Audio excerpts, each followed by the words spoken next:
Hello ladies and gentlemen, my name is Phil from Small Robot Tabletop Hobbies. Today we're going to be taking a quick look at Siege Storm from Awaken, a new CCG hitting the market soon. Stick around, you could win this copy.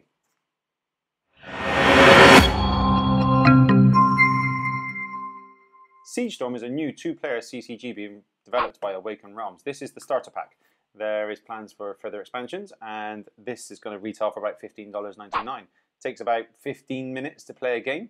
And should we see how it plays? Let's have a little word from the developer and what they think the game's going to be, and we'll take a look at some of the artwork. Siege Storm is a two-player collectible card game of unending assault. Two armies rush forward on two tracks and crash into one another's defenses, trying to be victorious in a war of attrition. Every card has multiple uses, and most decisions are risky, painful, or both. There are no card types, counters, dice, or anything too complex. No distractions are what matters most, which is bringing the pain to the enemy. That's the developer's words. The developer has got a little pinch of humour on the back of the box. It actually says Siege Storm is a game of unending assault, and then says blah blah blah. No one reads this text anyway, etc. etc. So let's get the game to the table. I'll show you how to set it up. I'll show you how to play the game, and whether you're going to be interested in this game or not. So let's explain how to play the game. I'm not going to waffle on too much. I'm just going to see if I can do this in under 5 minutes and how to play the game. So I'm going to put a timer up here, and then we will crack on. First thing you need to do is find the front line, the no man's land card, and the front line card for your opponent. We are going to be shooting this way, and our opponent is going to be shooting this way, sitting opposite us.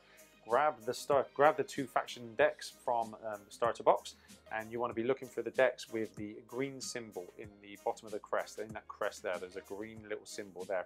If you've got any cards with a white symbol on, ideally you don't want to be playing them as a starter deck. These are for when you want to start deck building and adding and removing cards from your hand. You can only have 4 versions of a card in your hand at any one time. Once you've got your deck and you've shuffled it, deal yourself 4 cards. Then you split your deck into 3 piles of 10 and you place them alongside the cards you've already laid out, leaving room for your track of cards. So go, your lane. The opponent does the same thing. They grab the cards, they deal themselves 4 cards, and then they give themselves 3 piles of 10, which is their resources pile. The resources pile itself acts as 2 things. It's your draw pile, and it's also your HP. If you ever get to the stage where you attempt to draw a card from your resources and you can't, you've lost the game. How does it work? So this is turn number 1. So the first thing we want to do, each card has a cost.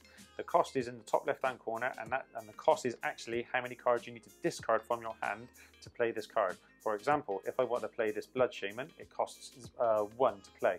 I could play it as a creature, or I can play it as an action. Each card can do multiple things. This card can be played as an action, which is shown in the red box. Draw 1, opponent discards 1. So if we were to pay 1, we can draw a card, and the opponent must discard a card. How does that work? So we say we're going to play this card as an action. We would play it into our discard pile. We would pay the cost. So say I'm going to get rid of this one to pay the cost. We would then draw a card, and the opponent would need to discard a card from their hand. That's if we played it as an action itself. So the red box is a one-time action. You do it, and then the card goes away. You can play it as a creature, which means the creature goes onto your track, and its power, its attack value and its defense value are in play.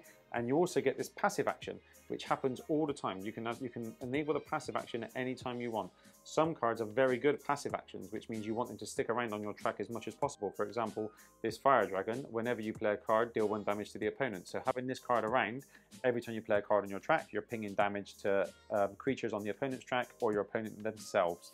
Okay, so say we want to play this Blood Shaman, for example. I would play the Blood Shaman to my deployment zone, and I would play the cost, which in this case is 1. 1 card goes away.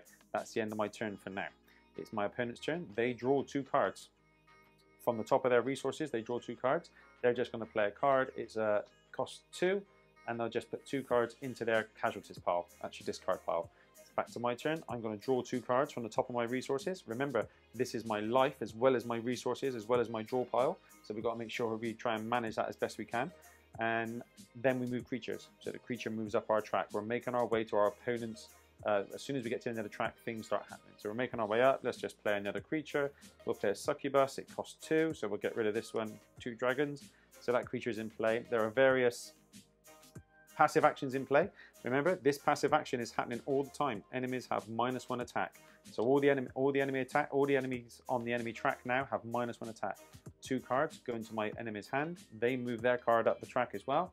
They just play another card at random because we're looking at Styxia's hand, and we pay the 2 costs. It's my go again, so I draw 2 cards from the top of my resources. As you can see, life is getting less and less. I move the cards up. As soon as a card gets to the end of your lane, you need to do one of 3 things. That is, we can choose to storm with this card, which means we're going to directly attack my opponent or the creatures on my opponent's lane. We can choose to hold ground, which means we can put the card back somewhere else on our lane in order to keep it around, because the passive ability may be beneficial to keep around on our track. Or we can choose to support. Supporting means we turn the card over and we make it currency. So next time we need to play a card from our hand, this shadow costs 1. We can pay the 1 there, but rather than paying 1 card from our hand, we can tap the card in our support zone, and that's it, the cost paid. That card stays tapped until the start of our next go. So we've got a card up to our, let's talk about storming.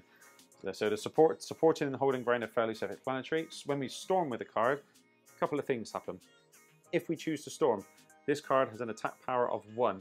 If the opponent has a card in their deployment zone, the shield value of the card in the deployment zone comes into play. So this card's shield is 5. So my attack of 1 here would do nothing. I wouldn't get through to damage the opponent at all, because the shield of 5 is the greater number. Nobody dies, nothing happens.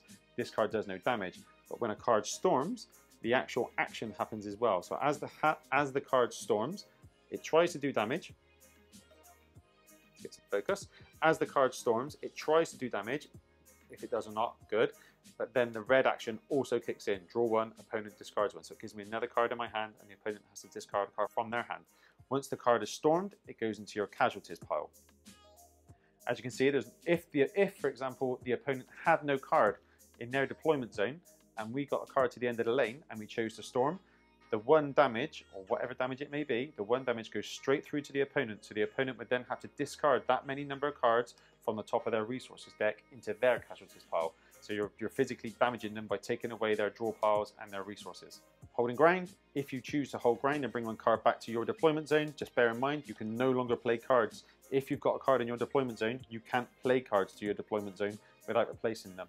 If I want to hold ground and put it to where a card already is, the card below gets discarded into your casualties pile. And support is, as we discussed, currency. And support is very, very valuable in this game because you quickly run out of money. As the game progresses, you draw more and more cards from your deck, and you draw more and more cards from the top of your pile. Your casualties pile increases, and sometimes you can raise and heal. If you ever heal a card, so say you had a card that said heal 3, you grab 3 cards from your casualties deck and you place them at the bottom of the closest resource pile, which means this resource pile is no longer 10 deep, it's now 13 deep, which gives you more life. First person to lose all their resources loses the game. There we are, that's Siege Storm. Hopefully you've got a better understanding of how to play this game. It's a good little CCG that can be played anywhere. A coffee table sized area will do, as long as you can sit opposite each other. Setup and play time is around 25 minutes, and there's a lot of replayability in the box for £11. You get 2 starter decks with 56 cards in each deck, and you only need 34 cards to play the game. So there's lots of deck building opportunities for you there as well. Awaken Realms plan to release further factions, so you'll be able to expand the game even more and get more longevity out of it for your money. If you would like to win this copy of the game, click on the link in the show notes below. I will choose a winner at random on February the 14th and post it anywhere in the world. Thanks for watching.